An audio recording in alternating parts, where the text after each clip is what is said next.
So I was on a spiritual path for a long time. I was seeking, suffering a lot, and after a first awakening, I got really lost and I didn't know what to do. And I discovered something along that path that I want to talk to you about today. And what did I discover? I discovered that reality is undefeated. So when I was going through this path, I would call it wrestling with God. And after that first awakening, I really had the desire to get back there. I didn't know what it was, and I didn't know how to process it. And I spent many years what I would call wrestling with God, trying to solve it logically, trying to use my mind to figure it out. And I wasn't dealing with shadow work, and I wasn't dealing with the negative beliefs that had been installed into me by family and society based on growing up. So what was happening is I was always trying to figure the path out. I was always trying to solve it. I thought I could wrestle it down in logic, with logic, and the next book that I read would have that would turn the clock, turn the key, and it would all be revealed. Or the next video, uh, next person that I talked to who was a teacher, the next spiritual teacher. And I remember I used to talk to God and I would say, I knew there wasn't a God in the traditional sense, but I felt there was something out there that I didn't have a name for that was greater than me. And I would talk to it and I would say, basically, why have you forsaken me? You showed me something and then took everything else away. And it was a lot of why questions, a lot of arguing, a lot of victimization, and uh, not really victimhood in the sense that it is now. Today, it's very rampant in society all over the place. This victimhood was more internalized. Why is this happening to me? Why was I shown this and then not offered any more help? Why? Why do you hate me? Why is the world against me? I would have things like that said. Why show me this if you're not going to show me anything else? I remember saying to several therapists and spiritual teachers and thing, I would say,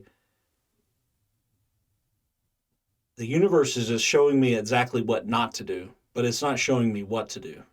It's not giving me any answers, but if I try to do something, it blocks me or it tells me in whatever way it tells me, this is not for you. Like I literally could not do that. What I discovered from that I say now is that reality is undefeated. The small self that you think you are in a separate world that's victimizing itself and saying, but I'm trying so hard. I need this. I want this. It's the most important thing to me. Those are thoughts. And what I didn't recognize on the path was that I wasn't wrestling with God. I was wrestling with my own mind. And I was expressing it externally out towards something out there. And that kept me going in a loop for years, complaining, victimizing myself, leaning into those thoughts, not dealing with my emotions, constantly trying to figure it out in that way, and then complaining when I couldn't, and then blaming the universe. I'm sure a lot of people do that now that are on the path. And that's why I wanted to bring this up. Because when I discovered that reality was undefeated, what I discovered is that no amount of victimizing, no amount of pleading with the universe, with reality, is going to make it see it your way. And the reason for that is you are already reality. And this small self that you think you are is just identification. And those thoughts that that identification has is an algorithmic loop that keeps you in the mind conceptually, not realizing the actual reality that you are. So I thought I was fighting with the universe and fighting with the greater reality while not realizing the entire time that I was it. And the thought loop that I was in was just that. It was just a thought loop.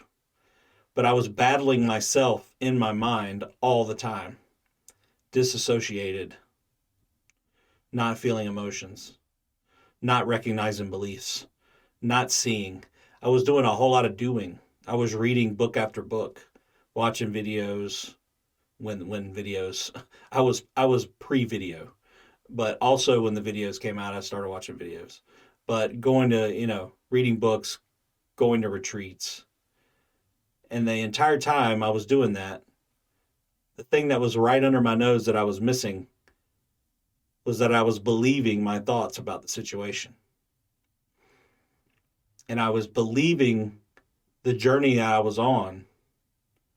I was starting with an expectation of Tony's going to do this. Tony's going to figure it out. Tony's going to have an awakening. Every bit of that is a thought. And every bit of that path is taking place in the mind. And the whole time I was missing the reality. The thought system had a chokehold on my attention. And even though I could be aware of what was happening around me, that attention was so great that it kept me focused all the time on that. So basically, for years, I banged my head against the wall, pleading, and reality never answered. The reason reality never answered was because reality had already given me the perfect setup. How could I ask for more? What's the perfect setup? This perfect, miraculous algorithm that each person has,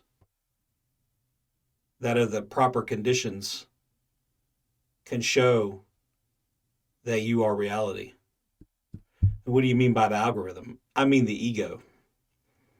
This swirling hurricane of an algorithm that we each call our separate names is made up of conditions of thought, belief, emotions, mind states, consciousness, and all the physical sensations: sight, taste, touch, smell, all the good stuff.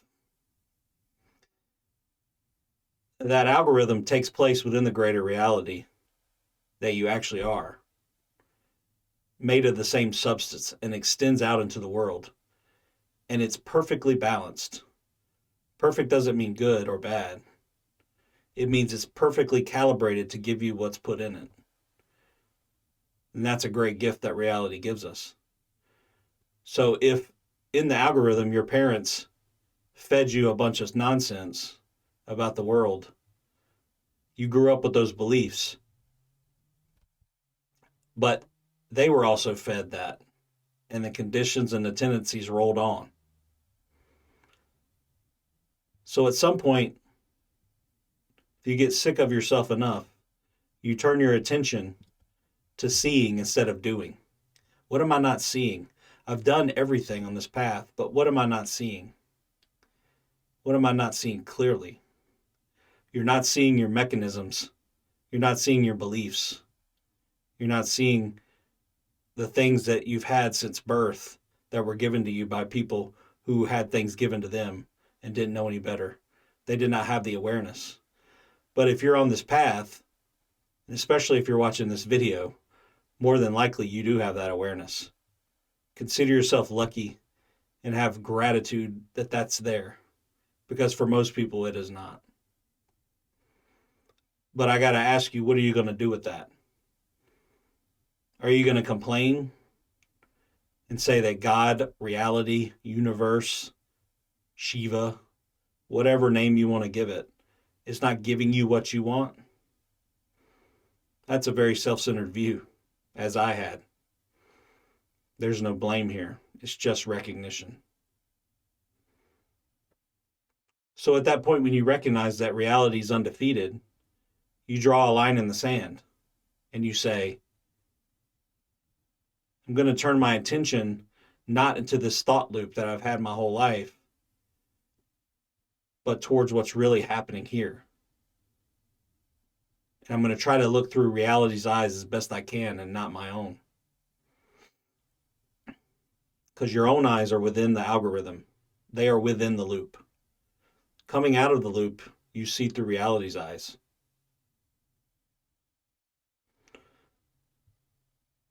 So then when you take that responsibility, there's no one to blame here, by the way. You don't take the blame for your conditioning. It is neutral. It is why I started calling it the algorithm instead of the ego. Because it just adjusts magically, miraculously to what's happening. But there is a point of seeing here where you can victimize yourself and keep complaining about not getting this or not doing that, or it's not giving me what I want.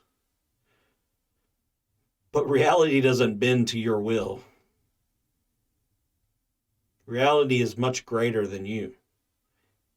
You are a thought bubble within the vast consciousness of reality. The you that you think you are. The good news is you are the vaster, greater reality of consciousness. You just don't know it yet because you're identified with that smaller algorithmic loop.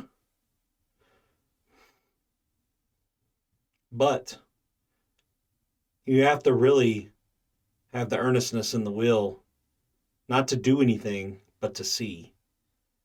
To see how your beliefs are affecting you now. And to take responsibility, but not blame for them. It's not, the smaller self will blame things. The greater reality will take responsibility because it is responsible for everything. So this work is about uncovering those beliefs, dealing with trauma, dealing with the energetic boundaries that have captured you your whole life.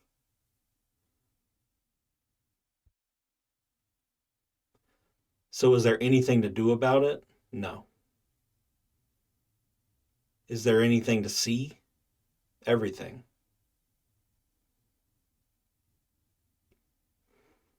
So take that responsibility. Stop blaming your parents. Stop blaming the universe. Stop blaming God. And start taking that responsibility and cultivating that earnestness to clearly see what's been holding you back, what's generating your algorithm on a moment by moment, sensation by sensation basis. You're like a swirling hurricane that keeps rebuilding its identity moment by moment. And the reason why it feels solid is because you keep believing the same things. And a belief is just a thought you keep thinking. So your hurricane keeps swirling with the same conditions, rebuilding itself over and over, moment by moment. So you think you're the same you through time. But this entire framework is built on these magical, energetic, mysterious things we call thoughts and beliefs and sensations. And they can be seen from that greater reality. And they are made of the same thing, ultimately. But you have to stop. And you have to stand your ground and catch the momentum of those beliefs that have been pulling you into thought loops and pushing you forward your whole life. You have to see what they're made of. And you have to get in the nitty-gritty. And when you pull one apart and you feel that energetic release, there may be some emotion to deal with, some shadow work to do. some therapy to get, whether it's before or after an awakening. And it just gets more subtle and more subtle and more subtle. And as you calm that system down with practices, with inquiry, with whatever you do, therapy, as you calm that system down and you start taking responsibility and you start saying, what can I give to reality? Not what can I get from reality? Because getting is from the small self. Giving is always surrender.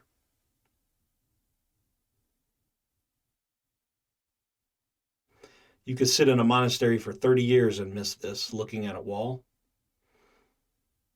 You can sit in a parking lot and see it in 1 second.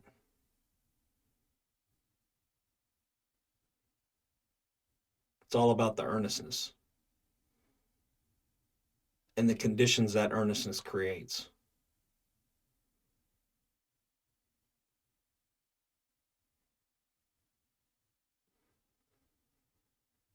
You don't go anywhere on the path.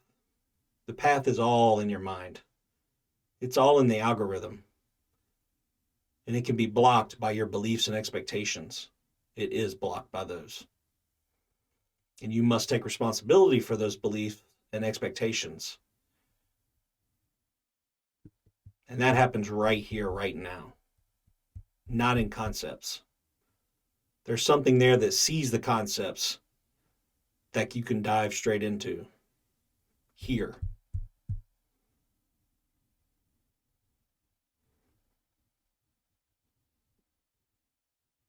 Paradoxically, the realization that the path is a phantom is what realization is. But the small self doesn't do anything. It takes responsibility for seeing.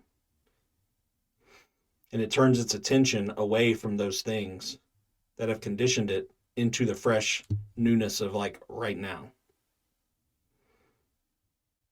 And as that settles, the proper conditions can then come into place for the seeing to happen.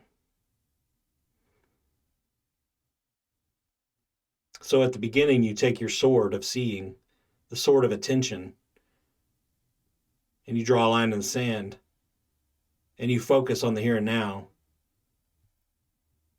and you take a stand not to do battle, but to drop your shields and to have seeing and see those processes. And then at someday, any moment, when the conditions are right, reality will wake up to itself. And that sword of attention will become a flaming sword of clear seeing. And reality will chop your conceptual head right off.